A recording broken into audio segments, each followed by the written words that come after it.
국민의힘 충북도당 위원장인 윤곽근 전 고검장 구속으로 드러난 검찰의 부실 수사, 문계기 수사 의혹에 윤석열 총장은 국민 앞에 답하라.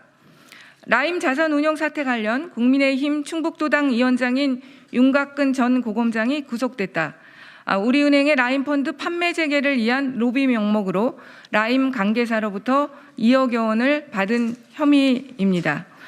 대검찰청 반부패 부장, 서울중앙지검 차장 등 검찰의 주요 요직을 거친 대표적 특수통 엘리트 검사인 윤곽근 전 고검장의 구속은 검찰의 민낯을 보여준 것입니다. 윤석열 총장은 국정감사에서 지난 5월 송사면 전 남부지검장으로부터 윤곽근 전 고검장 사건과 관련하여 반부패부 등 일반적 보고체계를 건너뛴 채 직보를 받았고 이는 보안 유지 등을 위해서라고 답변했습니다. 특히 윤곽근 전 고검장 사건은 해외 도피 중인 중요 참고인 1명을 제외하면 광범위한 통신과 계좌 추적을 의미했으며 완벽하게 추적이 되어 있다고 답변하며 문계기 수사 의혹을 부인했습니다.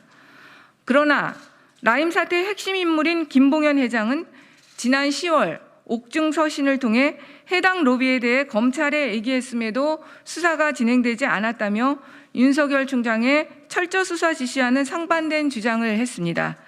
이러한 주장을 차치하더라도 총장의 지휘를 받지 않은 수사팀은 11월 4일 우리은행과 윤곽근의 변호사 사무실 등에 대해 대대적인 압수수색을 했으며 12월 11일 윤곽근 전 고검장을 구속하는 데 이르렀습니다. 윤석열 총장의 지휘가 행해진 5개월여간 가시적 성과가 전혀 없었지만 법무부 장관의 총장 수사 배제 결정 이후 국회에 닫혀 있었던 진실의 문이 열린 것입니다. 더욱이 윤석열 총장이 언급한 해외 도피 중인 중요 참고인에 대한 조사가 전혀 이루어지지 않은 상황에서 발부된 구속영장은 총장의 지휘하에 부실 수사, 문계기 수사가 이루어졌다는 합리적 의심을 가능케 합니다. 술접대 검사 기소, 윤곽근 전 고검장의 구속은 초기 수사가 부실했음을 방증하는 것으로 철저한 수사를 지시했다는 윤석열 총장의 발언은 더 이상 신뢰하기 어렵습니다. 보안상의 이유로 직보를 받았다는 것이 사건을 문계기 위한 것은 아니었는지 심히 의심할 수밖에 없는 상황이고 당시 지휘라인의 조직적 은폐 행위가 이루어진 것이라면 반드시 응당하는 법적 책임을 져야 할 것입니다.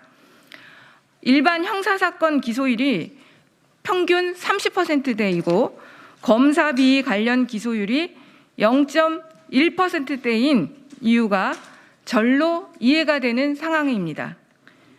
이것이 윤석열 총장이 말한 수사의 선택과 집중이 필요하다는 것인가? 야당 정치인이자 전 고검장의 범죄 혐의를 덮어버린 의혹에 대해 윤석열 총장의 책임 있는 답변과 자세를 요구하는 바입니다. 2020년 12월 14일 더불어민주당 소속 법제사법위원회 1도.